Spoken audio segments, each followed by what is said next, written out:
começar?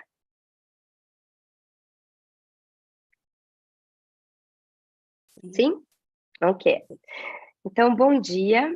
É com grande prazer, então, ter em nosso ciclo de seminários as nossas colegas Janaína Viana da Conceição, ex-leitora na Universidade de São Tomé e Príncipe, pelo Programa de Leitorado Guimarães Rosa, do Ministério das Relações Exteriores, e Fabiana Lima, professora adjunta da Universidade Federal do Sul da Bahia. Então, antes de darmos início ao seminário de hoje, eu gostaria de apresentar brevemente as nossas colegas. Então, a Janaína Viana da Conceição é doutora e mestra em Linguística Aplicada pelo Programa de Pós-Graduação em Letras da Universidade Federal do Rio Grande do Sul. É licenciada em Letras, Português e Inglês e suas respectivas literaturas pela mesma universidade. Já atuou como professora leitora na Universidade de São Tomé e Príncipe pelo Programa Leitorado Guimarães Rosa do Ministério das Relações Exteriores, como professora de Português, Literatura e Inglês no Instituto Federal Sul-Rio Grandense, Gravataí, professora bolsista do Programa de Português para Estrangeiros da Universidade Federal do Rio Grande do Sul, e como professora de Português da Fundação Universitária del Área Andina, em Pereira, na Colômbia, bem como colaboradora do programa Mais Médicos para o Brasil, em Cuba, e do módulo de acolhimento e avaliação em Porto Alegre. É também examinadora da parte oral do Exame de Proficiência em Língua Portuguesa, CELPE-BRAS, e atualmente dedica-se a pesquisas relacionadas a questões de identidades racializadas e letramentos na escola e em outros contextos. Tem interesse também por pesquisas relacionadas ao ensino e aprendizagem de línguas, à produção de materiais didáticos, ao ensino da oralidade, português em contextos multilingües e a formação de professores de língua. E para mediar o nosso seminário de hoje, convidamos a nossa colega Fabiana Lima, que é doutora em Estudos Étnicos e Africanos pela Universidade Federal da Bahia, pós-doutora pelo Instituto de Estudos Avançados da USP e professora adjunta da Universidade Federal do Sul da Bahia. Com experiência nas áreas de educação e relações étnico-raciais, estudos literários e culturais, tem trabalhado com produção literária afro-brasileira, relações raciais na educação, artes negro-descendentes e diaspóricas, culturas africanas e afro-brasileiras, produção de material didático em educação para relações étnico-raciais, educação integral, formação de professores. Entre 2018 e 2021, coordenou o subprojeto de iniciação à docência Descolonizando os Saberes, Educação das Relações Étnico-Raciais, de Gênero e de Promoção dos Direitos Humanos. É pesquisadora do Núcleo de Pesquisas Afro-Brasileiras em Artes, Tradições e Ensinagens e professora permanente do Programa de Pós-Graduação em Artes. Então, eu gostaria muito de agradecer as duas aqui presentes no nosso seminário, e o seminário recebe o título de Práticas Pedagógicas e Materiais Didáticos Afroafirmativos no Ensino-Aprendizagem do Português em Contexto Multilingüe para o Combate de Ideologias Raciolinguísticas. Eu gostaria, então, novamente, de agradecer tanto a participação da Janaína e da Fabiana, e lembro também que esses seminários são gravados e disponibilizados tanto no canal do YouTube quanto no site da Pós-Graduação em Letras do Estado do Rio de Janeiro. Eu deixo, então, a fala com a Janaína. Muito obrigada. Eu que agradeço, Luciane, e principalmente porque nós nos conhecemos, né, no evento chamado JEPLI, que é a Jornada de Estudos de Língua Portuguesa. Então, fiquei muito feliz pelo convite de estar novamente contigo, né, e também feliz por estar nesse ciclo de seminários com professores, né, que são referências para mim, assim como a própria Fabiana, que eu estava comentando com ela agora há pouco, que ela é uma das minhas referências da minha tese, porque eu também falo sobre alfabetização e ela também, né, é uma grande referência sobre o assunto. Então estou muito feliz de estar aqui. Vou compartilhar aqui com vocês a tela, para nós começarmos. E, bom, enfim, lá em São Tomé, Tem uma saudação que as pessoas costumam fazer, que é bom dia a toda a gente, né? Então, eu não cheguei a comentar, mas então começo saudando todo mundo, né? Bom dia a toda a gente. Como a Luciane comentou, né, o meu trabalho, então, é práticas pedagógicas e materiais didáticos afroafirmativos no ensino-aprendizagem do português em contexto multilingüe para o combate de ideologias radiolinguísticas. E eu abro a minha fala, vou aqui, deixa eu só aumentar aqui o tamanho da tela. Acho que fica melhor assim.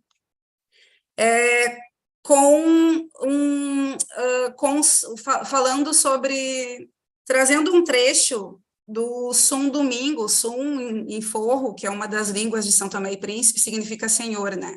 Então, o Sum Domingo Calangala, que é um senhor morador da roça Monte Café, que é uma comunidade em São Tomé e Príncipe, em que há descendentes de angolanos, né? E que lá eles também falam quimbundo. Então, o Sum Domingos, numa conversa comigo, com uma orientanda que estava justamente estudando sobre a resistência do quimbundo em São Tomé e as práticas de linguagem dos moradores, né, da roça, ele falou o seguinte: é por isso que eu disse que eu preciso de uma letra aqui. A letra que eu preciso é para nós ensinar nossos filhos para saber, para não ficar perdido. Porque um dia eles podem até ficar perdidos. Isso que é a minha preocupação. Ele estava falando sobre a importância de ter uma escola em que as pessoas pudessem também falar em quimbundo, né? E ter os seus conhecimentos valorizados. E aí, com essa fala, eu fiquei pensando muito nessa letra, né? Nesse letramento. Quais são os letramentos que nós vamos proporcionar, né? E promover nas nossas práticas de ensino? Pensando na seguinte pergunta, assim, né? Como promover práticas de letramentos que contribuam para que nossos estudantes estejam conectados a um conhecimento que busque uma prática da liberdade, né? Do qual Paulo Freire e a Bell Hooks comentam, né? E como é que a gente pode visibilizar histórias que ficaram apagadas, né? Para não correr o risco, então, de reproduzir uma história única, né? E também pensando nessa prática de letramento que nos ajude a pensar numa trajetória sancofônica, né? Que seria, então, esse olhar para o passado para nós conseguirmos ressignificar o nosso presente e transformarmos o nosso futuro, né? E aí, então, eu acho que a Luciane comentou, né, que eu fui professora leitora em São Tomé e Príncipe, e aí, como eu vou falar sobre materiais didáticos que foram feitos em São Tomé e Príncipe, eu vou falar também um pouquinho, apresentar para vocês esse país, né? Então, São Tomé e Príncipe é um país do continente africano que tem cerca de 200 mil habitantes. Então, é o segundo menor país do continente africano, fica próximo ao Gabão e à Guiné Equatorial, fica localizado, então, no Golfo da Guiné. E, para além do português, nós temos também outras línguas que são faladas, né, no território são-tomense, que são, então, o forro, angolar, cabo-verdiano, lungue, e também essas línguas de origem angolanas e outras que nem aparecem no censo são-tomense, né? E aí, então, vou passar aqui para falar sobre os objetivos da apresentação. Eu vou discutir modos de combatermos ideologias radiolinguísticas e de promovermos letramentos de autorrecuperação no ensino de português como língua adicional, a partir da exposição e da análise de materiais didáticos e produções textuais desenvolvidos em São Tomé e Príncipe, e de ações de promoção de letramentos realizados pelo Programa Leitorado Guimarães Rosa, nesse país africano. Então, uma coisa que eu não comentei antes, que eu acho que é interessante falar, sobre a situação do português em São Tomé e Príncipe, né?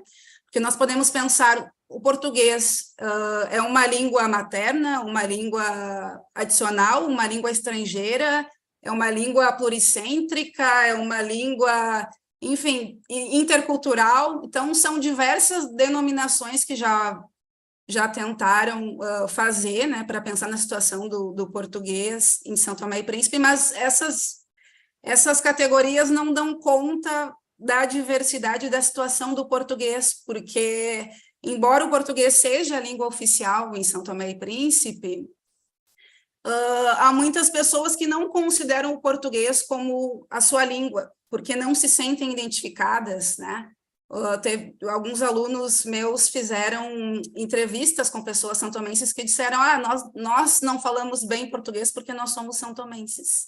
Então, as pessoas muitas vezes pensam que essa língua não pertence a ela. Então, como pensar no ensino em que as pessoas possam se apropriar do português para fazer coisas que sejam relevantes para elas e que elas se sintam identificadas para também conseguir se constituir nessa língua, né? E então, para explicar um pouquinho, né, o que eu estou entendendo como ideologias radiolinguísticas. Tem autores que vão falar que as ideologias radiolinguísticas, elas vinculam certos corpos racializados à deficiência linguística, sem que esse déficit tenha relações quaisquer com alguma prática linguística concreta. Então, essas ideologias linguísticas, elas reproduzem uma ideia de pureza da língua, né? E ao reproduzir essa pureza, também tem essa reprodução da colonialidade, certo? Então, nessas ideologias, como é que a gente pode pensar nisso de um modo mais concreto? Quando, por exemplo, nós tivemos a instituição das políticas de ações afirmativas nas universidades, muitas pessoas diziam que a qualidade da universidade ia decair, né, com a entrada de mais negros e mais indígenas, né? Então, antes mesmo dos estudantes estarem ali na universidade, algumas pessoas já estavam dizendo que a qualidade iria cair, então, iria decair. Então, assim, vinculando esses corpos, né, à deficiência ou a uma qualidade inferior, né, do que geralmente a universidade vinha se constituindo, né, como esse espaço brancocêntrico de poder. Quando nós pensamos no ensino de PLA, por exemplo, é interessante, né, nós, enquanto professores de língua,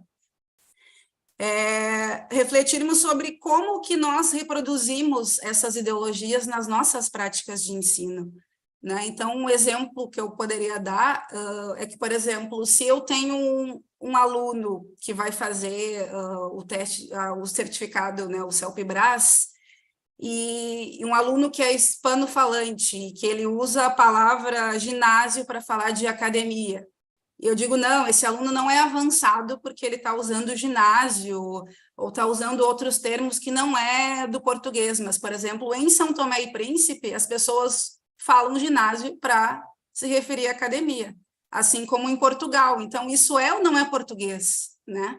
Isso que vai definir a proficiência do nosso aluno. Então, eu já, sem que ele abra a boca, pode ser que eu já diga que ele não pode ser avançado só porque ele tem certas marcas que eu considero como espanhol, mas que, na verdade, não necessariamente é, né?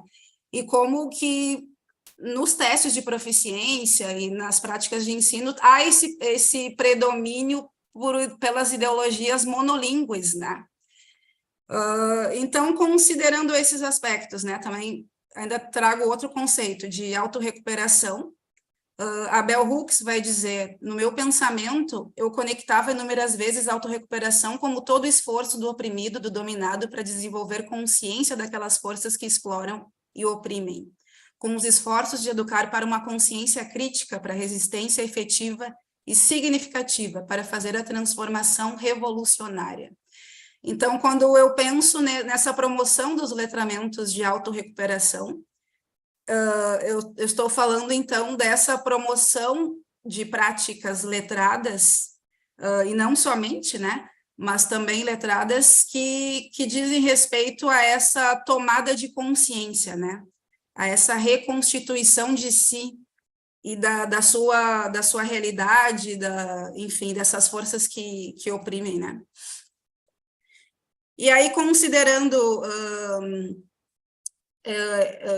todos esses conceitos, né, eu trago aqui algumas premissas, né, de por que é interessante nós pensarmos nesses materiais, nessas práticas que sejam afroafirmativas, práticas que sejam de autorrecuperação, né, porque, primeiramente, as leis 10.639 e 11.645, que justamente instituíram a obrigatoriedade do ensino das culturas afro-brasileiras, africanas, indígenas, né, no ensino, tanto desde o ensino básico até o universitário, né. Então, essas leis e a sua implementação têm sido pouco discutidas na formação de professores de PLA. A gente pode dizer também na formação de professores de maneira geral, mas também, né, dos professores de PLA, né?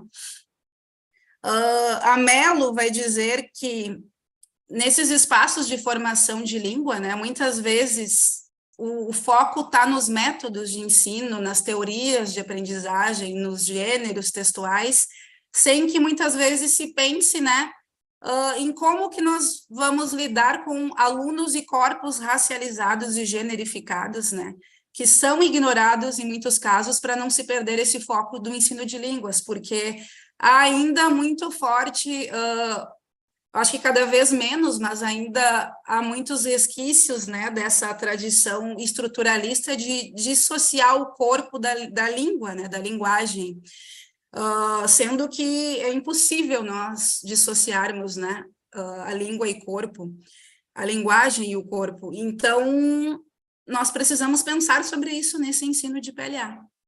E Bula também vai dizer que nos currículos e na formação de professores há essa necessidade de trabalharmos com práticas plurilingües sensíveis à diversidade linguística e à interculturalidade, né? Justamente para combatermos essas ideologias monolingües e a monoglossia branca, então, que essa monoglossia tem a ver com essa posição social da branquitude sendo projetada como interlocução dos nossos dizeres, né? Então, nós estamos ensinando os nossos alunos como se os interlocutores fossem sempre o eterno sujeito branco, né, como universal, né.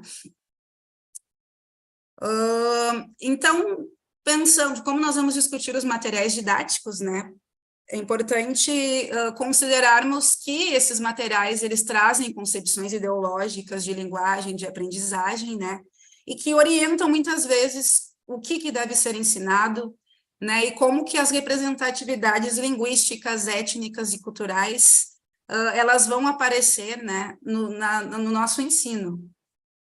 O que é relevante ser trabalhado em aula, né? Então, para além disso, né, esses materiais vão mostrar versões ideológicas e culturais e muitas vezes pode ser a porta de entrada para os nossos alunos, né, sobre, não sei, quando a gente está falando no Brasil, né, e vai falar sobre cultura brasileira, quais são essas versões ideológicas, culturais e linguísticas que estão nesses materiais, né? Ou em São Tomé e Príncipe também, né? O que aparece ali? Quem é que está sendo representado? E de que modo, né? E esses materiais influenciam, né, o planejamento, os objetivos, as competências.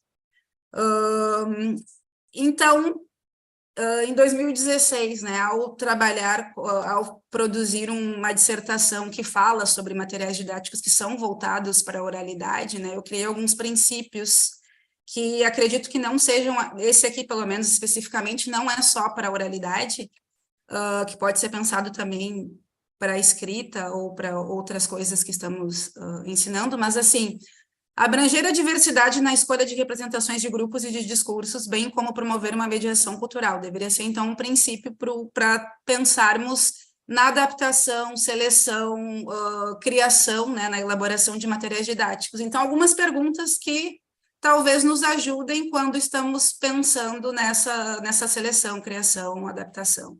O material didático contempla diferentes representações de grupos sociais e de discursos? Ele promove a diversidade de saberes, estéticas e expressões? Faz mediações culturais e oferta oportunidades para diálogos interculturais?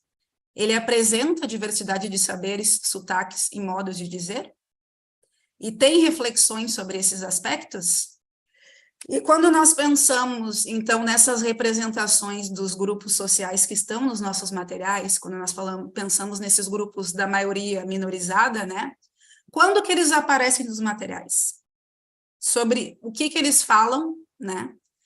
Quando, em que momentos, onde e quais são os valores associados a esses grupos, porque não basta simplesmente trazer nos materiais pessoas negras e indígenas, se nós vermos nos materiais essas pessoas sempre numa posição de subalternidade, né?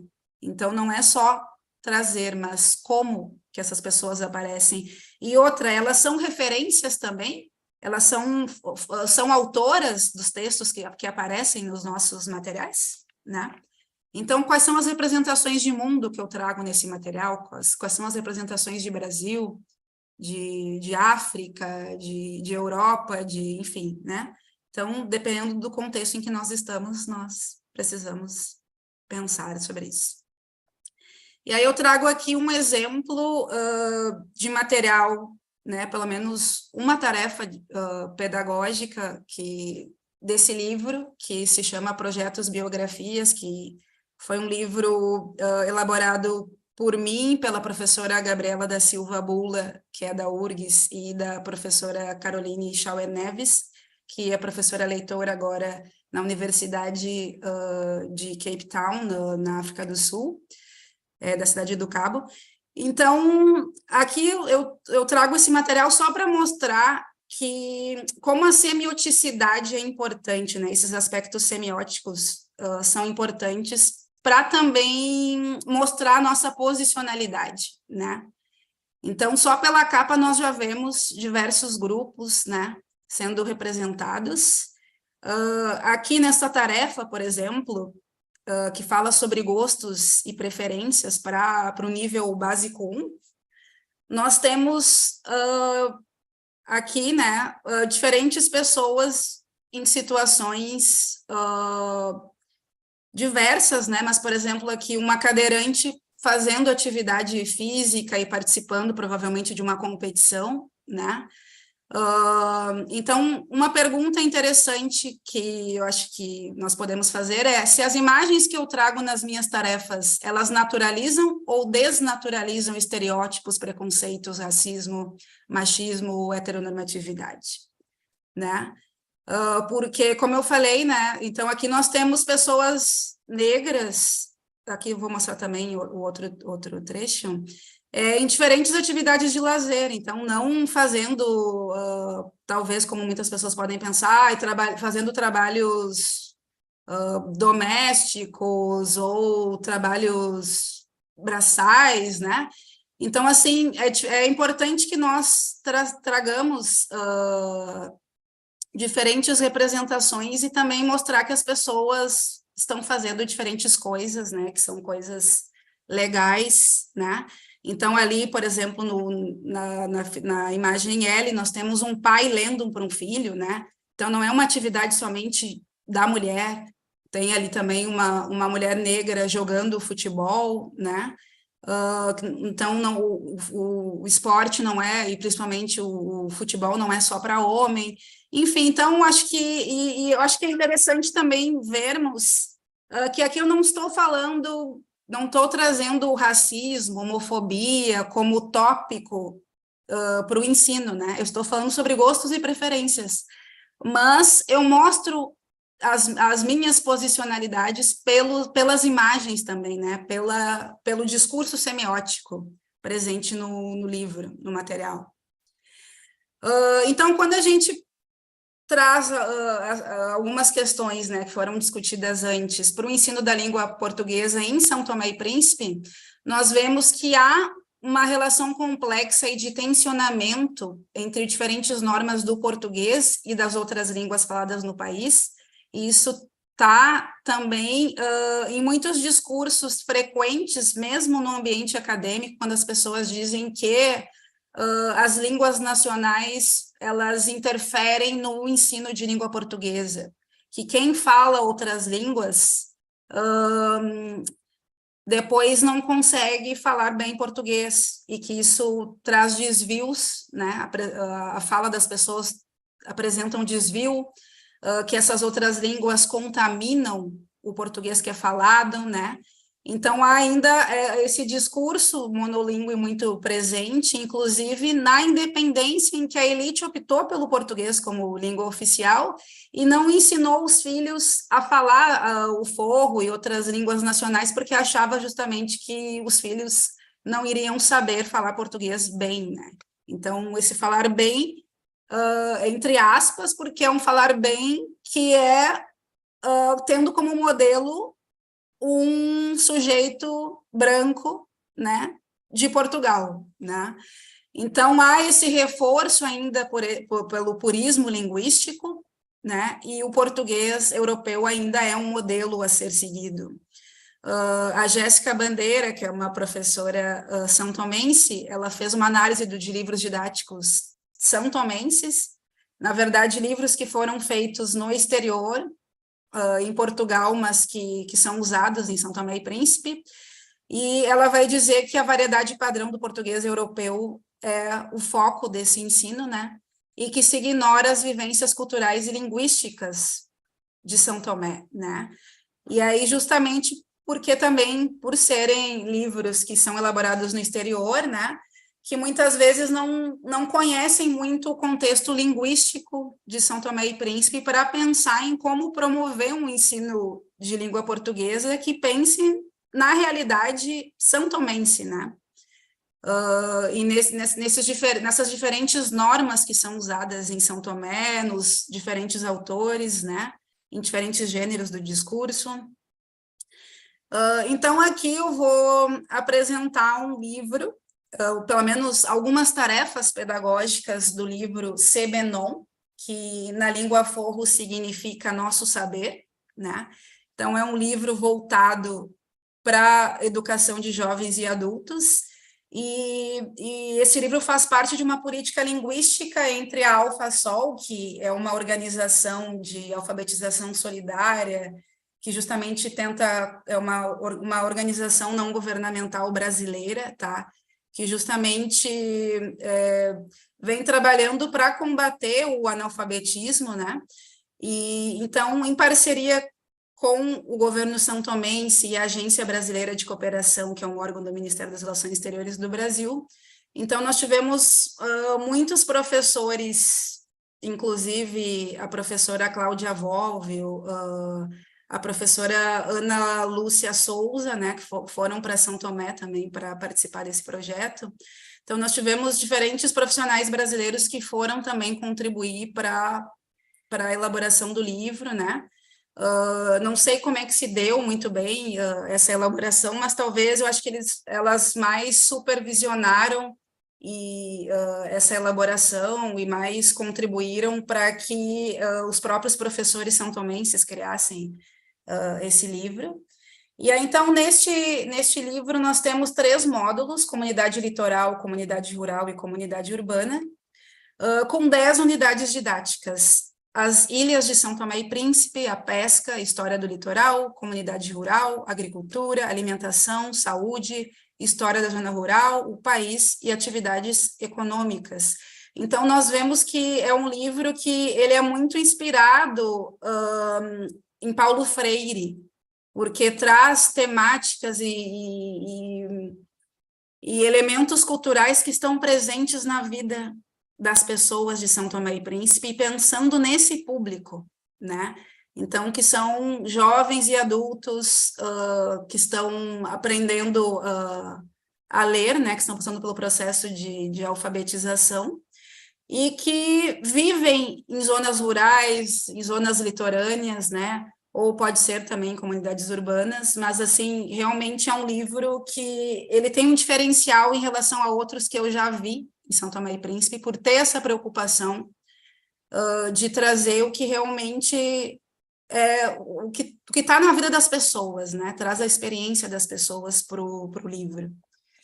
E aí eu trago aqui um exemplo da unidade 2, que é a pesca. E aí nós já vemos um ditado em forro, né? Não sei se eu vou conseguir ler bem em forro, mas assim, vou ler do meu modo, tá? Que seria quaco ple cadá, soco fela cabendé.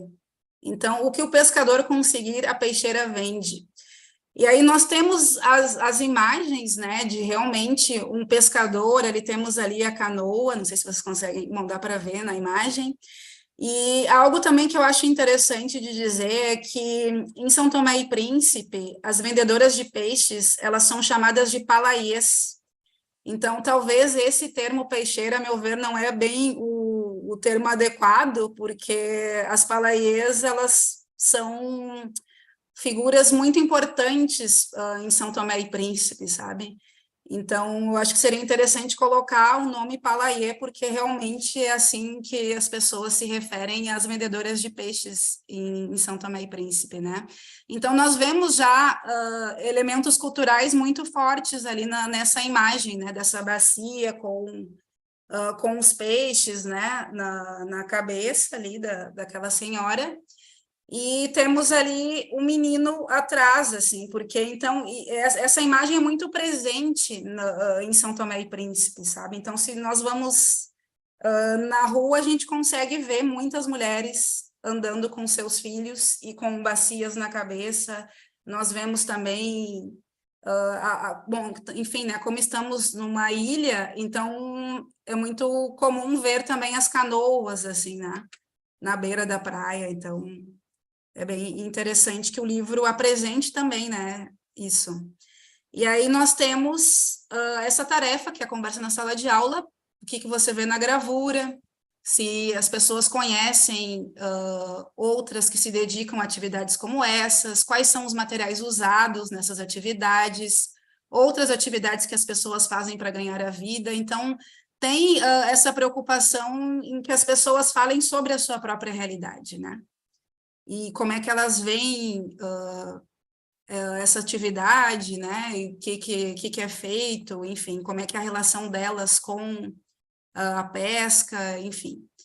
E aí nós temos aqui depois uma atividade de leitura, em que é um texto que foi adaptado de um site, né, chamado ONG Marapá Guia de Pesca, e aí também que fala sobre justamente essa riqueza presente no mar e os peixes, os diferentes tipos diferentes tipos de peixes que existem em São Tomé e Príncipe, né? E acho muito interessante porque uma vez eu fui para uma comunidade chamada Ribeira Afonso e conversei com umas crianças que estavam numa canoa. Então a Ribeira Afonso é uma comunidade pescatória, né? E aí eu perguntei para as crianças o que elas estavam fazendo antes de estarem conversando comigo e com um grupo de alunos que estávamos lá, né? E elas estavam dizendo, a gente estava pescando. Eu, o que vocês pescam? E elas falaram uma infinidade de peixes que eu nem sabia, sabe? Então, acho que realmente esse livro, ele traz elementos muito importantes, assim, que dialogam muito bem, assim, com a realidade do país, né? E aí depois nós temos, deixa eu passar aqui de slide. Então, enfim, depois esse livro já vai para outras coisas e para por aí. Mas eu fiquei pensando que nós poderíamos ainda abordar muitas outras coisas, como, por exemplo, pedir para que os alunos conversem com pescadores e palaiês, ou falar com a própria associação das palaiês para fazer entrevistas, né? Enfim, dá para produzir, pensar em muitas formas de diálogos, né? E de produções também em sala de aula, assim, né? Então, infelizmente, o livro para nessa parte e já vai para uma outra parte que é assim, vamos ler aqui algumas palavras para ver quantas sílabas tem. Então, já vai para um outro foco, né? Mas dá para abordar outros aspectos, né? Nós temos aqui uma outra tarefa que nós temos nomes em português, em São Tomé ou São Tomé, que é justamente a língua forro, que é a língua, depois do português, a segunda língua mais falada em território nacional. E temos também o Lunguia, que é uma das línguas faladas na Ilha do Príncipe, tá? Mas também é uma língua que tem poucas pessoas ainda, tem poucos falantes, né? Então, é uma língua que assim, que tem, pelo menos assim, há políticas linguísticas na escola para que as pessoas falem Lunguia, né? Mas é a única língua, para além do português, que também o próprio governo, pelo menos no Príncipe, incentiva para que as pessoas aprendam na escola, né? Então, não há outras políticas linguísticas para que as outras línguas nacionais também estejam nas instituições escolares. Mas, enfim, nesta tarefa, nós temos, então, os nomes, como seriam em português, no forro e em Lunguia. E acho bem interessante porque esses nomes são nomes cristãos, né, que foram ressignificados pelas pessoas que usam essas línguas, né, nacionais, e elas usam, então, esse outro modo, né, para nomear e para chamar as pessoas, né. Então, depois nós temos aqui algumas perguntas, a primeira delas, há semelhanças entre os modos de pronunciar os nomes em português, Língua São Tomé e Lunguia? Explique sua resposta. E aí depois já temos uma atividade, uma tarefa, que é para os alunos copiarem os nomes escritos em português e ao lado escrever quantas letras tem cada um desses nomes. Então, acho que aqui também nós poderíamos pensar em outras perguntas e outros convites para que os alunos pensassem mais sobre esses nomes, assim, né? Por exemplo, assim, o seu nome, ele também é nomeado em outras línguas, né? Então, como é que as pessoas entendem essas diferenças? Por que nomear em outras línguas, né? Por que nomear em forro, em Lunguia? E as outras línguas que estão presentes no país? Também as pessoas que falam em crioulo cabo-verdiano, né? Em quimbundo, em angolar, elas também utilizam outros nomeios para os nomes? Né? Então, acho que são perguntas que poderiam também contribuir para essa reflexão, porque quando a gente fala nessas práticas plurilíngues, né, aqui eu acho que tem algo interessante, que é justamente pensar em algo bem simples, os nomes, mas como que eles se conectam com a realidade das pessoas e o que elas estão fazendo, né, com isso. E por que nomear, né?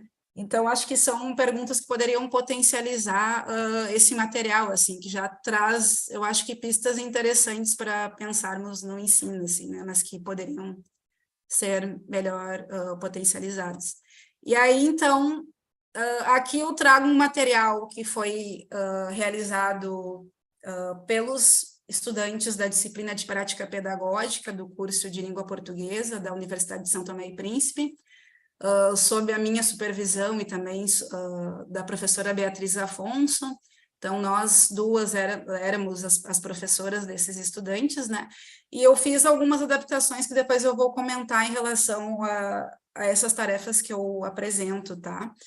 E aí, esse material ele foi criado coletivamente, então, toda a turma criou o material, e assim, primeiramente, lemos essa crônica, né, da professora Abigail Tini Cosme, que é uma professora santomense.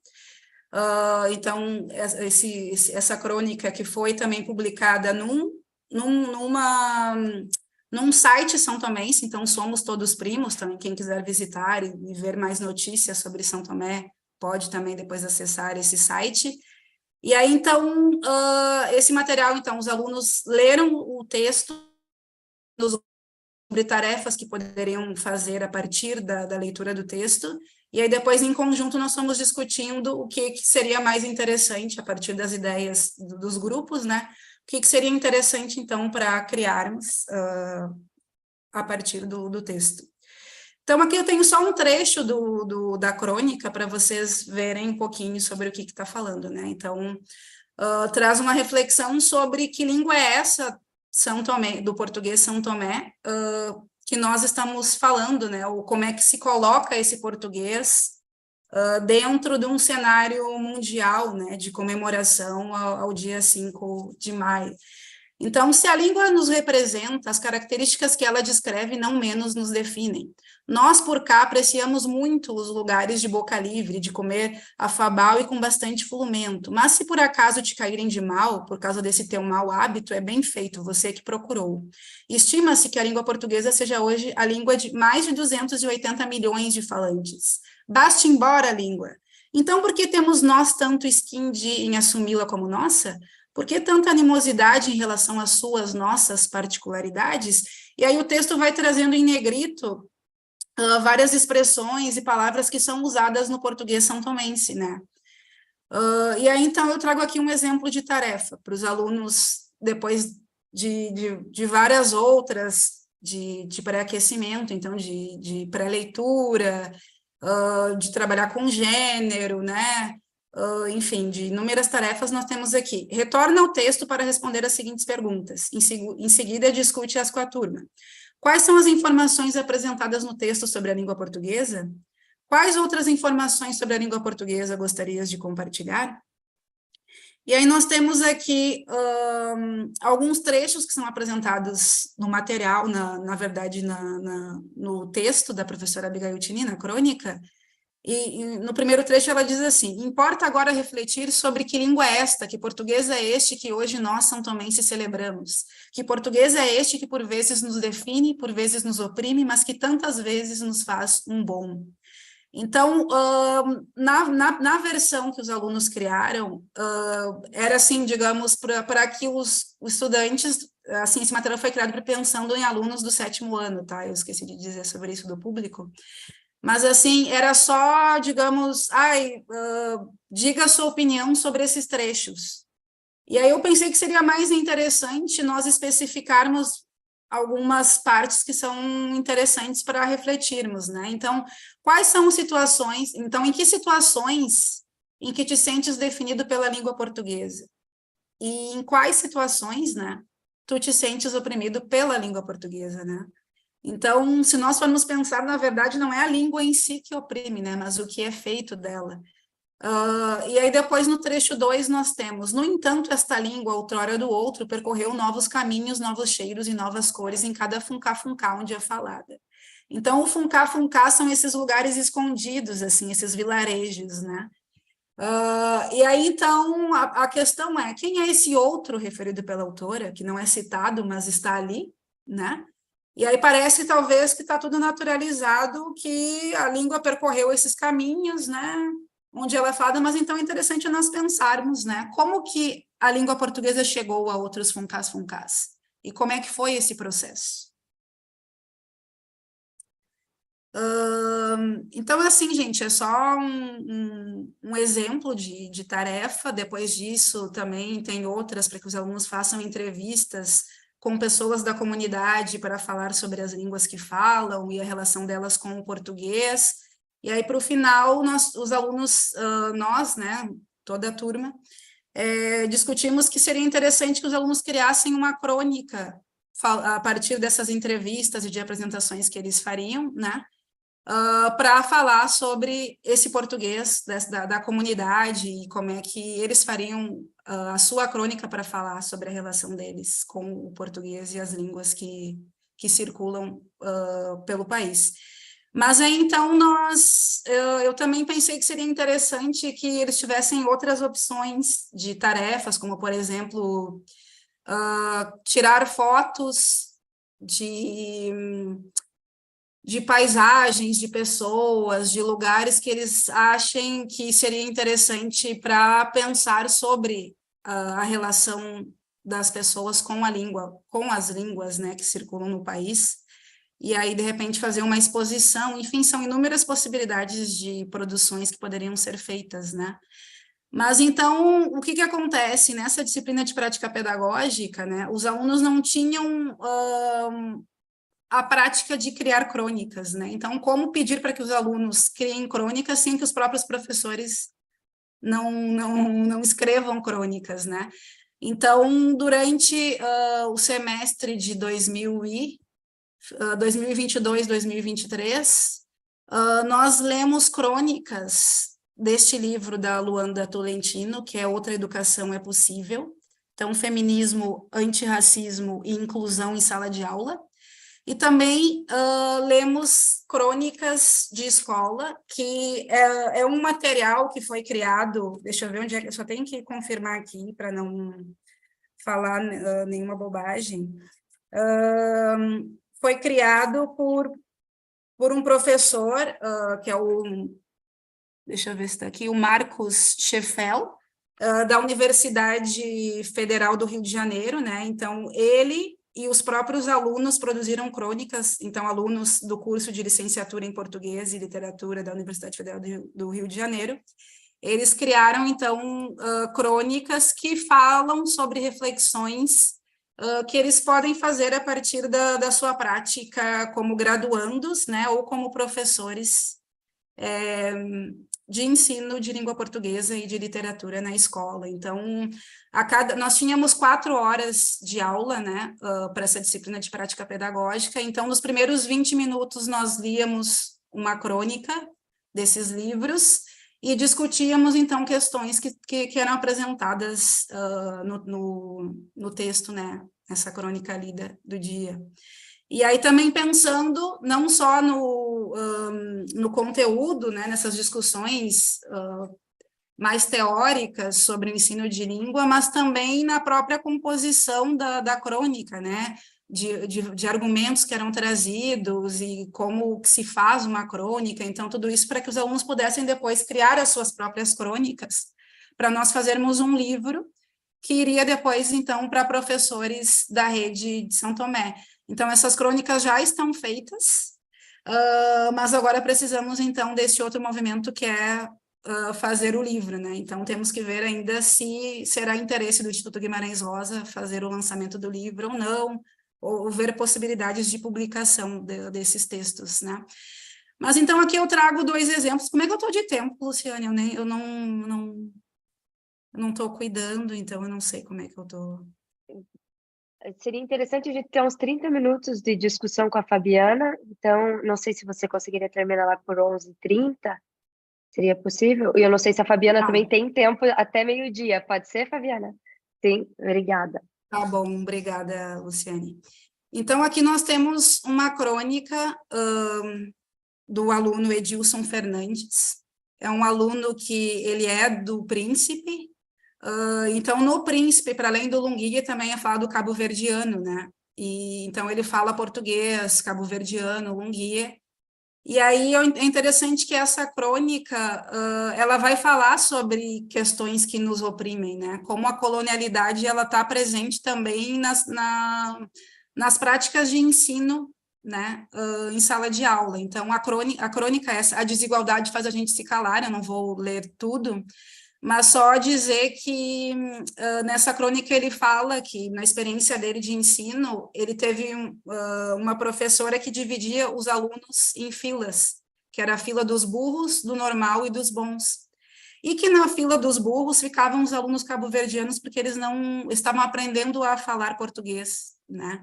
Então, eles eram vistos como deficitários porque eles não sabiam, estavam aprendendo, né?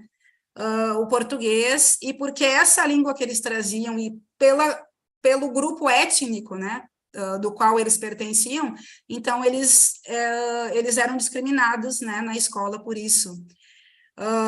Então ele vai fazendo uma reflexão sobre essas questões, né, e também é interessante que no texto ele traz, inclusive, uma fala dele para essa colega, que é em crioulo cabo-verdiano. Então, para além do português no texto, nós temos ali um pequeno trecho em crioulo cabo-verdiano, porque também faz parte do repertório dele e faz sentido para essa produção de sentidos ele trazer ali o cabo-verdiano na fala dele, né? Então, pensar sobre como é que essas línguas, pensar nas relações de poder, né, que estão em jogo ao ensinar a língua portuguesa e também pensar na relação do português com essas outras línguas é algo interessante. Aqui também temos uma outra crônica de uma aluna que fala de um professor que discriminou uma aluna por estar falando com um sotaque que ele achava que não era o adequado, né? E dizendo, inclusive, que os alunos estavam sendo influenciados pelas novelas, né, e por sotaques estrangeiros, que o certo era falar de um jeito e não de outro. Mas esse jeito ainda traz traços que... O jeito certo é o português de Portugal, no final das contas, né? Ele queria que os alunos falassem como se fossem alunos portugueses, né? Enfim, e de um tipo específico, né, de Portugal, porque, enfim, não é qualquer português que é visto como o português mais adequado, enfim. Eu não vou me estender, então, mas só para... Finalizo a minha apresentação com uma outra prática de ensino, que na disciplina de literatura brasileira, os alunos, no início das aulas, nós tínhamos um momento chamado Pílula de Poesia, em que cada dia um aluno declamava um poema brasileiro. Eles tinham uma lista com autores de diferentes grupos étnicos raciais, e aí, e também tentando ver, né, para ficar equilibrado, tanto autoras mulheres e autores homens. Então, eles escolhiam um dos textos, apresentavam uma mini biografia do autor, declamavam esse poema, e aí depois a turma comentava sobre as impressões sobre o texto, e depois esse aluno também falava né, sobre esse poema escolhido. E aí, ao final do semestre, nós fizemos um sarau, que tivemos 66 pessoas, né, que participaram desse sarau, declamando poemas que eles escolheram, que foram trabalhados na disciplina ou outros. Então, este poema que eu vou trazer é uma aluna declamando um poema da Conceição Evaristo, que se chama Certidão de Óbito, e ela quis declamar o poema em Angolar, que é uma das línguas, né, presentes em São Tomé. Então, eu vou mostrar para vocês aqui a declamação.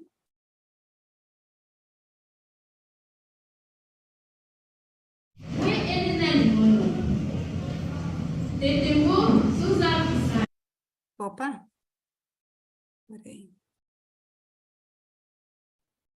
Nós escutamos, Janaína, mas agora parou? Sim, estávamos escutando, agora não, agora parou tudo. Parou o vídeo. Tá, eu vou ter que voltar para aquele slide, porque eu ampliei a tela.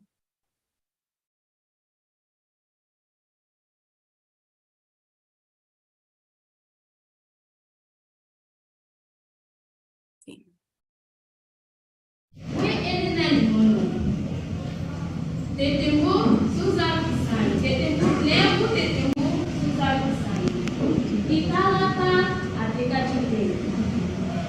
Dia, sacia no fala. Qualquer vestido vira morte sacia. Subo na caia mangeni puro. Uau, que feito. E caçaburi e foca. Certidão morte. Ele na limono tá. E vizio de naveto. Então, esse poema da Conceição Evaristo, eu vou ler em português só para vocês saberem o que ela estava declamando, né? Então, Certidão de Óbito. Os ossos de nossos antepassados colhem as nossas perenes lágrimas pelos mortos de hoje. Os olhos de nossos antepassados, negras estrelas tingidas de sangue, elevam-se das profundezas do tempo, cuidando de nossa dolorida memória. A terra está coberta de valas, e a qualquer descuido da vida, a morte é certa. A bala não erra o alvo, no escuro um corpo negro bambeia e dança. A certidão de óbito, os antigos sabem, veio lavrada desde os negreiros. E é interessante que, bom, a Conceição Evaristo mesmo vai dizer que recordar é preciso, né? Então, é preciso recordar essas histórias, né? Olhar para o passado, mas também construir novas histórias, né? Então, acredito que trazer outras narrativas, né, também é interessante. Então, nesse mesmo sarau, uma aluna declamou Encontrei Minhas Origens, do Oliveira Silveira, né? Então, que fala também sobre essa valorização, né, de quem nós somos e de outros lugares que não pelo viés da escravidão, né? Então, é importante, então, que nós pensemos nessas práticas de letramento que nos ajudem a recordar, mas também para escrever outras histórias e visibilizar grupos que não têm sido valorizados, né, no ensino. E aí, como consideração final, acredito que a heteroglossia, essas posicionalidades sociais, né, em diálogo, né, diferentes vozes sociais, são interessantes e são potentes para mudarmos a nossa percepção de quem pode ser um sujeito viável no mundo, né? Então, justamente para nós pensarmos que que o mundo não está projetado para esse sujeito somente, né? Para esse sujeito branco, que há outras formas de se fazer um mundo e de se constituir, e que há outras pessoas que também são gente, e que merecem e têm direito a ter essa condição de humanidade assegurada, né? E aí, então, acredito que o desafio maior é essa construção de políticas que contribuam para que nós tenhamos uma redistribuição equânime, também no capital econômico, cultural, territorial, linguístico, né, e outros recursos que nos constituem, que levem em conta essas disparidades de raça, gênero, sexualidade, classe e nacionalidade. E desculpem por ter demorado tanto na apresentação. Muitíssimo obrigada, Janaína. Temos muitas coisas para conversar, né? Primeira coisa, parabéns pela apresentação e também por esse projeto, o projeto Biografias do livro, que fiquei super interessada em conhecer mais. Eu não conhecia. Até a próxima semana. Tem 2 colegas que vão fazer apresentações de biografias, biografias linguísticas, isso que é bem interessante. Então, quero conhecer esse livro. Muito obrigada por trazê-lo também, e também coloco aqui meus votos para que o Instituto tenha interesse, sim, em publicar essas crônicas, porque você passou muito rapidamente por elas, mas elas parecem fantásticas, né? E é aquela questão bem da literatura mesmo, né, que nós vemos, e eu acho que a Fabiana ela vai trazer mais outras discussões, e essa também, dessa questão, né, de colocar no texto em português as diferentes línguas. Vemos isso até a Pauline Champagnat trabalhando sobre a questão de literatura em países de língua portuguesa na África. Ela trouxe essa discussão da importância de encontrarmos outras línguas também, né, nos textos literários escritos em português, e a riqueza que traz tudo isso. Então, eu te chamo também a Fabiana para conversar com a gente. Muito obrigada, Fabiana. Eu que agradeço, Luciane, eu que agradeço ao seu convite para participar desse ciclo, né? Agradeço a belíssima fala da Janaína, né? Nessa manhã aqui, uma aula de possibilidades decoloniais no ensino de língua portuguesa, né? Embora ela tenha falado sobretudo da língua portuguesa para falantes da língua portuguesa não como língua materna, o quanto que as questões que ela traz, né, são importantes para o ensino de língua portuguesa enquanto língua materna também, né? Eu queria começar agradecendo a vocês por essa manhã, né? A gente vai recebendo os convites e tem coisas assim que a gente aceita porque vê que é interessante, e depois que aceita fala assim, meu Deus, por que eu aceitei esse convite, né? Porque acho que é importante dizer da onde eu estou falando, né? Embora eu tenha feito a graduação, o mestrado em letras, né? Eu sou do Rio de Janeiro, na UFRJ no Rio, acredito que desde o meu doutorado, né, eu traço uma trajetória muito mais multidisciplinar e interdisciplinar, e fui aos poucos, né, saindo saindo da área de letras no sentido estrito, né? Então, eu não me coloco hoje aqui como linguista, jamais. Eu acho que toda a discussão linguística que a Janaína traz, né, muitas questões são mais difíceis para eu dialogar, porque não estou dentro dessa área, né? No entanto, assim, me coloco hoje como uma intelectual negra, né, que tem um compromisso hoje de repensar, né, repensar protocolos educacionais, né, sob parâmetros que incluam, que tornem pertencentes corpos, corporalidades, saberes, estéticas, como trouxe a Janaína, que contemplem o meu corpo e o corpo do meu povo, né? Então, nesse sentido, eu queria também começar saudando a minha ancestralidade, né? A nossa ancestralidade, mas a ancestralidade que me permite estar aqui hoje nessa conversa, né? Então, eu saúdo meu pai Xangô, Caô, Cabiecile, e minha mãe Oxum, ora iê, minha mãe Oxum, porque são as possibilidades tanto de pensar na minha prática o equilíbrio de forças políticas, né? E também as águas do Atlântico que nos trouxeram até aqui, né? E hoje eu tenho trabalhado muito numa perspectiva de dialogar com os saberes dos territórios tradicionais, né? Dialogar com as línguas, com os corpos, com saberes menosprezados de territórios tradicionais, comunidades de terreiro, comunidades indígenas, né? Então, é a partir desse ponto que eu vou dialogar com o que Janaína belíssimamente trouxe nessa manhã, né?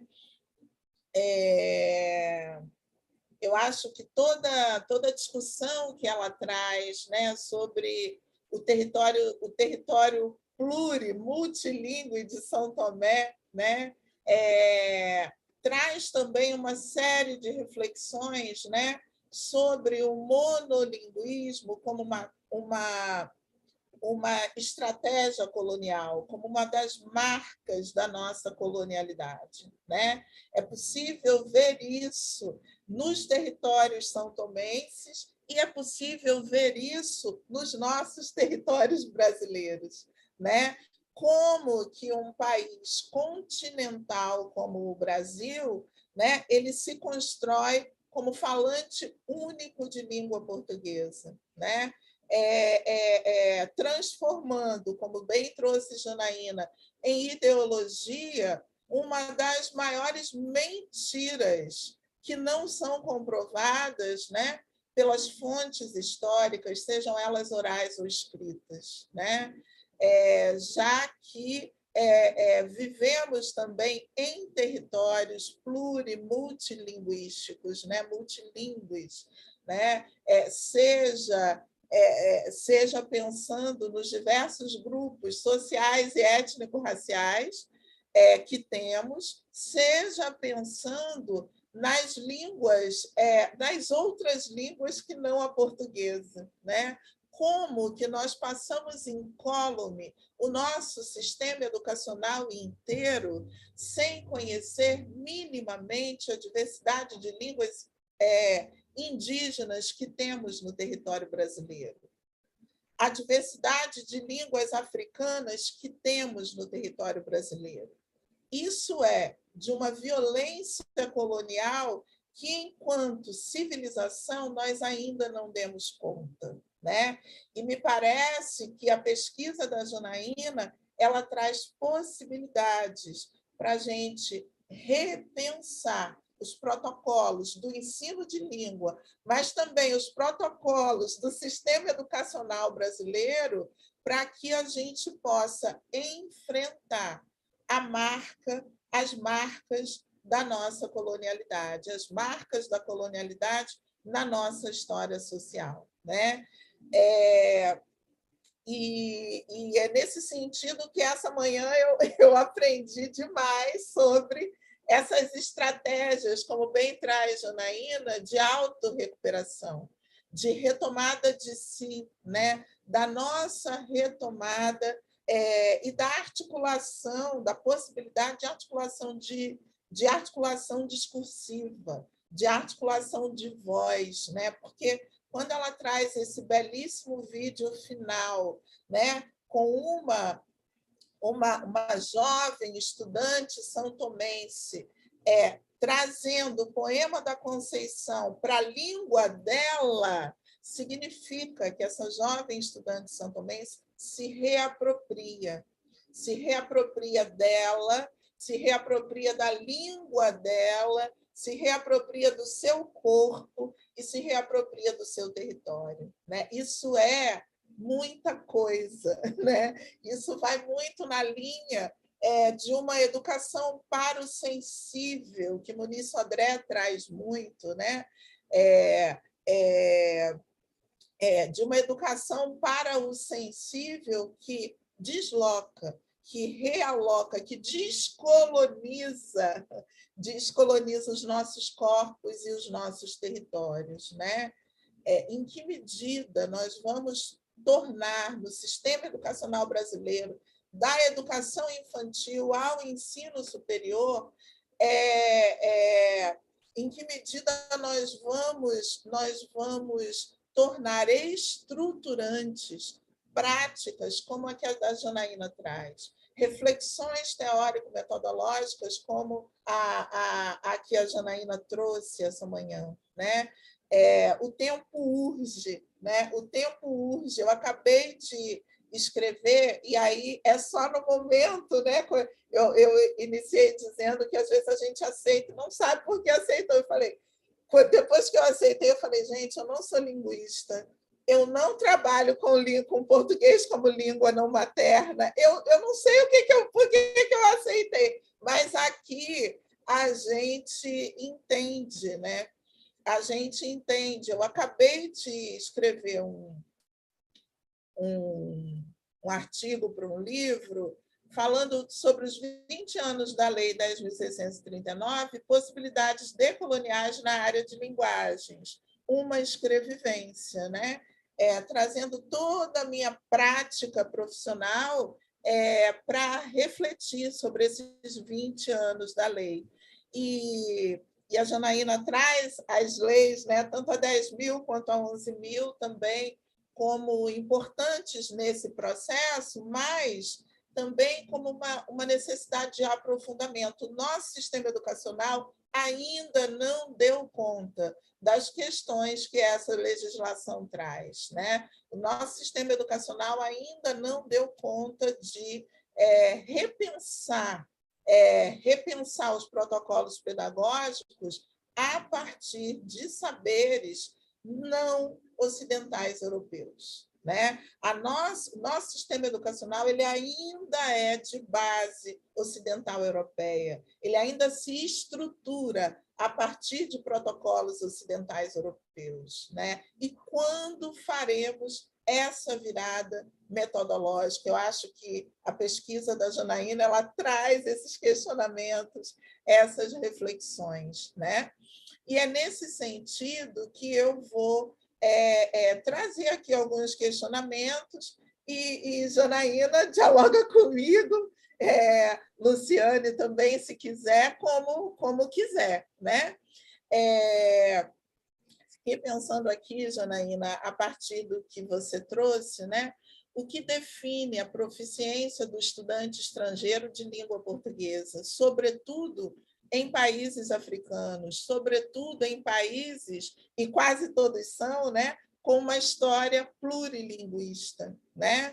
E nesse sentido também, a gente pensando na nossa realidade, né? E do estudante brasileiro, em que medida o ensino de língua portuguesa tem reproduzido ideologias monolinguísticas, né? E o que isso tem significado em termos formativos para o ensino de língua portuguesa enquanto língua materna e para o estudante que recebe, né? que participa desse ensino, né?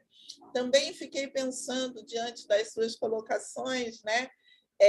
Trazendo o contexto do português como língua estrangeira em territórios são-tomenses, por que a gente ainda pensa o material didático através estritamente da escrita, do livro escrito, né? A prática que você traz e a produção de material didático que você traz já trabalha nesse limiar, né? do escrito para a oralidade, mas também do escrito para a vivência, do escrito para as línguas para as línguas daqueles territórios, né? Mas ainda não fizemos essa passagem, né? Como que a gente pode ampliar a visão de material didático, né? E transformar as corporalidades, os territórios, as vivências, as escrevivências também em material didático, né? Como possibilidade de aprendizado da língua, mas também de desaprendizagem das marcas de colonialidade, né? Como pensar em materiais didáticos que levem à desaprendizagem das marcas de colonialidade. Me chamou muita atenção e quando nós visitamos países africanos, né? Nós vemos, né, diante dos nossos olhos essas marcas, mas me chamou muito a atenção quando você diz que a produção de material didático em São Tomé ela é feita em Portugal, né? Ela tem como a editora Portugal e os autores portugueses, né? E o quanto que isso afasta o estudante são-tomense da realidade territorial dele, né? Dos saberes que ele produz, né? E aí a gente vê uma marca forte de colonialidade, né? Em que medida, quando você traz aí o projeto que é a partir do Ministério de Relações Exteriores aqui do Brasil, né? Em que medida esse projeto ele consegue levar ao desaprendizado dessas marcas de colonialidade. São muitas questões, na verdade, assim, eu estou trazendo questionamentos que a fala da Janaína me levou aqui durante essa manhã, né? E, por fim, né, como que a gente pode trazer as reflexões teórico-metodológicas e a sua prática, Janaína, no ensino de língua portuguesa em São Tomé para o contexto da educação brasileira, no que diz respeito também ao ensino de língua materna, né?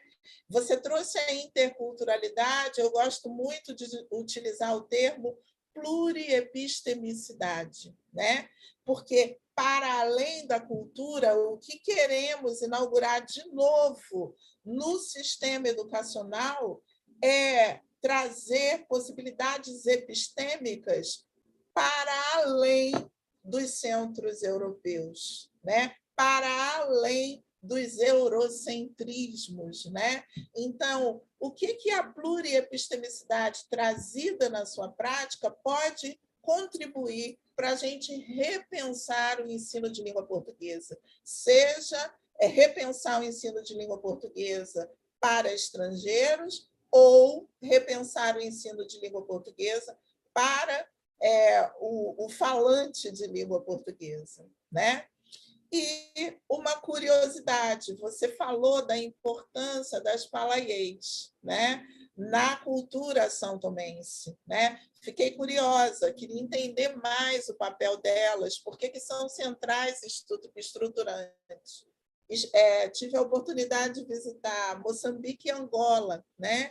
E vi o papel central das mães, né? Tanto que praticamente toda mulher, e sobretudo as mulheres que estão trabalhando na rua, são mães, né? São chamadas de mães, são nomeadas de mães.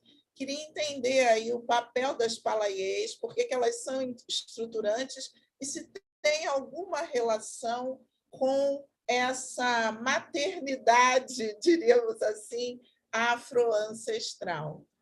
Acho que são essas as colocações. Agradeço mais uma vez e abro a palavra. Fabiana, muito obrigada. Precisaríamos também fazer o inverso, né? A Fabiana fazendo a apresentação e depois. Não, a Fabiana falando, só desculpa, Janaína, te interromper, mas foi uma das coisas que eu coloquei para falar para a Fabiana depois. Ela falando, dá uma vontade de eu ouvir ela falar mais, que assim, muito obrigada, Fabiana. Você disse algumas vezes assim, não sei por que aceitei, mas assim, eu acho que é por isso mesmo, para a gente ter encontros, né? E eu acho que essa questão, você falou que você trabalha com diferentes disciplinas, você fez o teu caminho, né, pluridisciplinar, e eu acho que essa é a questão bem interessante também, e você falando assim, a gente fica assim, anotando, né, e assim, então assim, muito obrigada mesmo. Eu tive essa mesma sensação, assim, que eu fiquei, nossa, só fala, Fabiana. Então, nossa, são muitas questões, não sei se eu vou saber responder todas, né, para esse momento. Mas, bom, começando pela primeira delas, né, o que define a proficiência de alunos. Então, é interessante nós pensarmos que em São Tomé e Príncipe, o português, ele pode ser considerado como uma língua estrangeira do ponto de vista de identificação e de entendimento de que essa língua não pertence às pessoas de lá, mas ela é a língua mais falada pela maior parte da população, e mais de 90% das pessoas, acho que mais de 95% das pessoas falam português em São Tomé e Príncipe, ao contrário de outros países dos PALOP, em que o português, né, só um grupo restrito que fala. Em São Tomé e Príncipe, não, é o país do continente africano que tem português como língua oficial, em que há mais gente falando português. Então, ela não é uma língua estrangeira, assim, no sentido de que as pessoas não veem o português circulando, porque ele está na mídia, o português é a língua de prestígio, está na política, está no ensino, né? Então, eu não acho que tenha que ter testes de proficiência. Eu acho que muito já se tem discutido sobre o exame, por exemplo, a obrigatoriedade dos alunos que estão nos PALOP fazerem o CELPE-BRAS, né, que é justamente esse exame de proficiência que vai definir o nível de proficiência dos alunos em língua portuguesa, mas assim, é muito complicado, né? Vamos combinar que é muito complicado o Brasil fazer isso, porque o Brasil não exige, por exemplo, de alunos portugueses que façam o exame de proficiência, o CELPE-BRAS. Então, por que nesses países de língua portuguesa há essa exigência, né? Então, nós já estamos debatendo muito essa questão, mas, assim, para mim, eu não consigo nem conceber isso, assim, entende? Isso de, como é que vamos definir a proficiência de alunos, porque essa experiência com o português, ela é diversa, né, dependendo de onde as pessoas estão circulando, né, e aí, claro, quem vai para o Brasil, ali dos PALOP, que fazem o exame, muitas vezes vão tentando ingressar na universidade, né, então é mais para esse propósito, né, e aí tem que se pensar nessa proficiência para estar na academia, mas assim, mesmo os alunos brasileiros, quando vão para a universidade, eles não têm proficiência, né, talvez, a melhor proficiência adequada para os moldes do que essa academia brancocêntrica quer, sabe? Então, eu acho que a primeira coisa é isso, assim, mas o português não é uma língua estrangeira, ou pode ser, né, de acordo com como que as pessoas estão vendo, né, e como é que elas se identificam e se relacionam com esse português, e também pode ser a primeira língua das pessoas, né, e pode ser a primeira junto com outras, ou pode ser a segunda, a terceira, então depende muito, né.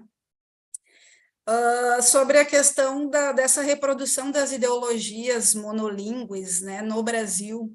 Então, eu lembro muito tem um texto do Gabriel Nascimento, que é justamente o livro O Racismo Linguístico, que ele vai dizer que a linguagem tem servido como para estabelecer políticas de exclusão, né? Então, quando a gente pensa nessa política que justamente de Estado, né, que se vende como um país monolíngue, nós temos que pensar que há interesses em jogo, né? Há relações de poder sendo postas, e como bem falou a Fabiana, tem também essa reprodução da colonialidade aí, né? Então, os próprios manuais didáticos, as gramáticas, né? A política de embranquecimento no Brasil, o português não estar na nossa gramática, isso faz parte de um projeto de sociedade, né? De um projeto de sociedade que é racista, né? Que vê esse sujeito branco como o projeto, né? Para o país todo, num país de maioria negra, né? Segundo país mais negro depois da Nigéria. Então, assim, e isso, assim, tem implicações brutais, né, para o nosso ensino. É uma violência também, não física, mas é tão agressivo quanto, né? E aí, pensando nessas contribuições, né, quando a gente fala dessas outras possibilidades de se pensar o ensino, o que eu percebo? Em São Tomé e Príncipe, as pessoas sabem muito sobre o Brasil, muito, de ouvir música, de saber sobre a política, de ter notícias do que está acontecendo, de no dia seguinte de comentar, sabe? Então, as pessoas estão muito ligadas no que acontece no Brasil. Tem redes Mas o contrário... Tem redes televisivas nossas lá, né? Imagina. Passam novelas, não tem assim, passam novelas, as pessoas gostam muito também de programas, sei lá, da Record e outras coisas assim, mas assim, vou parar de rir aqui, mas só para dizer que eles sabem muito sobre o Brasil, mas o Brasil não sabe praticamente nada sobre São Tomé e Príncipe, né? E conhece muito pouco sobre o que tem sido feito no continente africano e nos países de língua portuguesa, né? Então, eu acho que uma questão essencial é aí, né? Esse lugar de escuta. Nós não temos um lugar de escuta e nós não estamos em diálogo com pessoas desses países, né? Não só de São Tomé e Príncipe, mas podemos pensar Angola, Cabo Verde, Moçambique, Guiné Equatorial, Guiné-Bissau, etc. Nós não estamos em diálogo, nós viramos as costas, né? E aí isso tem implicações que é justamente uma coisa bem simples, por exemplo, se passar um documentário santomense ou de qualquer outro país dos PALOP, nós vamos ter uma legenda, né? Por quê? Porque nós não temos nem a capacidade de ouvir e entender o que está sendo dito, né? As pessoas conseguem ver as novelas sem legenda, veem filmes brasileiros ou outros filmes com a legenda do português do Brasil e não precisam desse texto escrito, né? Porque elas estão ouvindo a gente, né? Aí, claro, tem que se pensar o que elas estão ouvindo, mas, assim, eu quero dizer que não há esse diálogo sendo colocado, né? Então, nós temos que saber com quem nós queremos dialogar, quem é que nós vamos referenciar, quem é que nós vamos reverenciar, né? Na nossa escola, na nossa vida, na verdade, né? Porque tem que ser um projeto que não é só institucional, escolar, mas é um projeto mesmo de sociedade, né? Quem que nós queremos ser, né?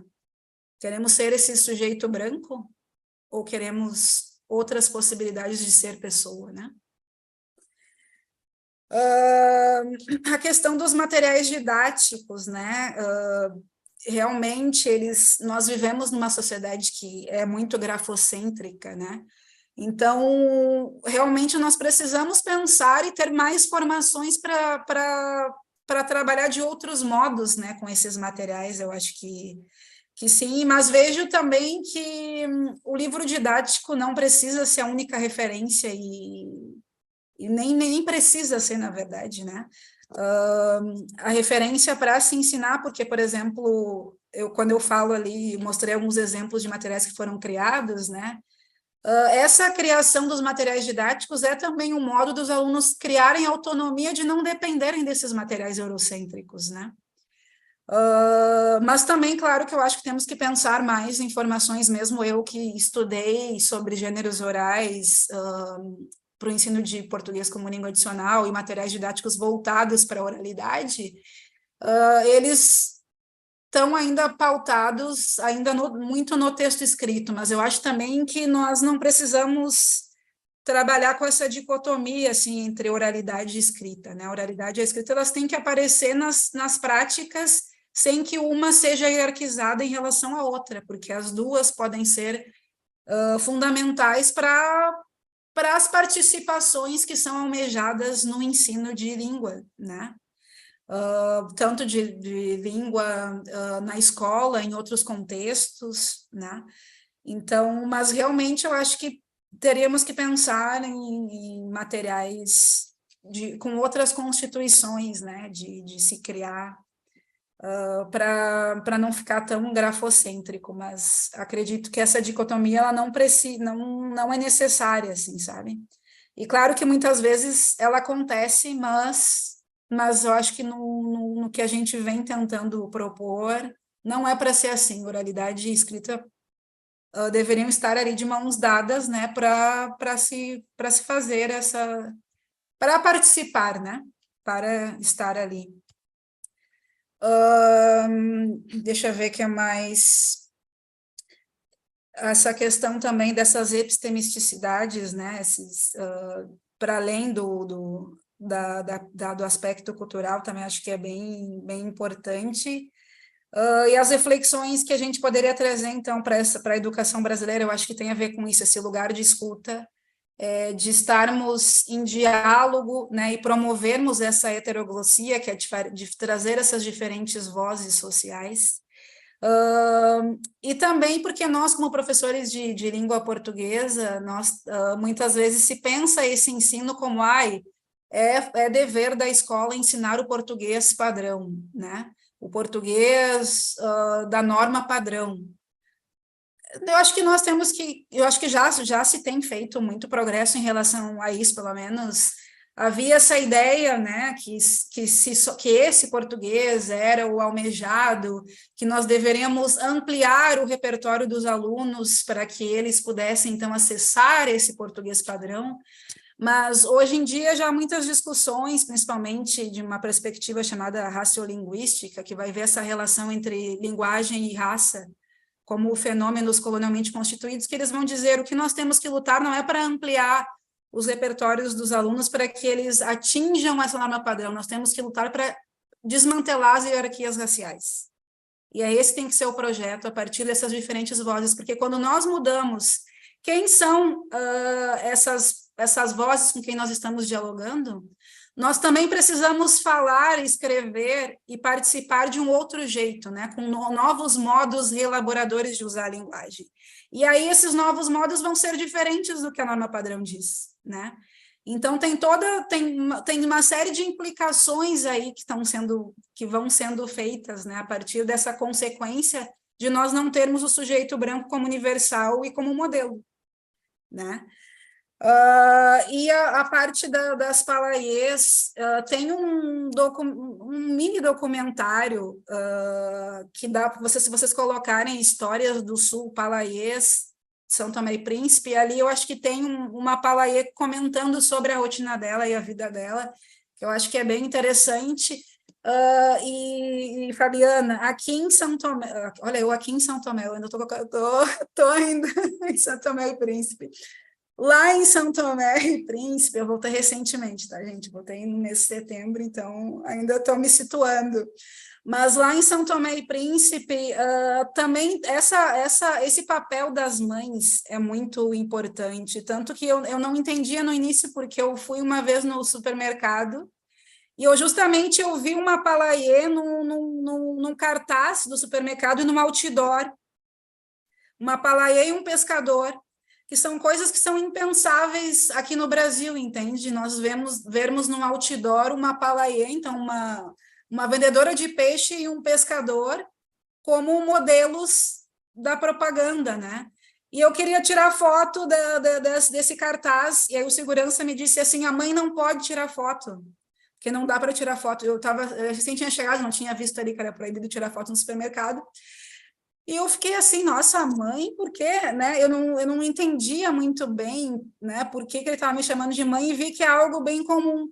Mas, assim, o fato da Palaê estar representada no outdoor, né, mostra também, e é uma importância que não é só para a economia do país, como alguém que está vendendo peixe, mas como alguém que eu acho que, embora tenha essa importância, tem uma invisibilidade em relação a esse papel no país, que também precisa ser discutido e conversado, sabe? Mas, assim, eu acho que elas têm um papel que é estruturante, como a Fabiana tinha comentado, porque eu acho que, enfim, ali tem, não sei, talvez uma cosmologia que eu talvez eu nem saiba explicar, porque tem a questão também do alimento, né, e dessas mulheres estarem com essa bacia também, que eu acho que é muito representativa, carregando na cabeça, né, tem toda uma série de tradições e, enfim, uma série de cosmologias, talvez, que eu não saiba dizer, assim, que talvez um São Tomé poderia explicar melhor, sabe? Quer dizer, poderia explicar... Ele sabe dizer mais do que eu, entende? Mas eu consigo perceber que mais que a vendedora de peixes, talvez a nutridora, né? Aquela que é a fonte de alimento. E traz um alimento que não é só o alimento da comida em si, né? Tem toda uma metáfora. E nutridora, porque você falou que elas andam, que é uma cena clássica, aquela com o bebê, né? Então, também, né, essa nutrição num sentido muito mais amplo, mas que lindo, né? Olha que maravilha, né? Um ensino de língua portuguesa que tem a possibilidade de se aproximar de cosmologias, né? De dialogar com elas, pelo menos, né? Maravilhoso. Então, acho que é isso, Fabiana. Não sei se eu acho que eu não consegui responder tudo, nem respondi tudo, mas também eu acho que... Só para a gente refletir mesmo, nada. Porque assim iniciamos um assunto, né? Iniciamos uma discussão, porque eu acho que hoje foram 2 aulas, né? Da Janaína e da Fabiana também. Então, eu gostaria de agradecer muitíssimo as duas.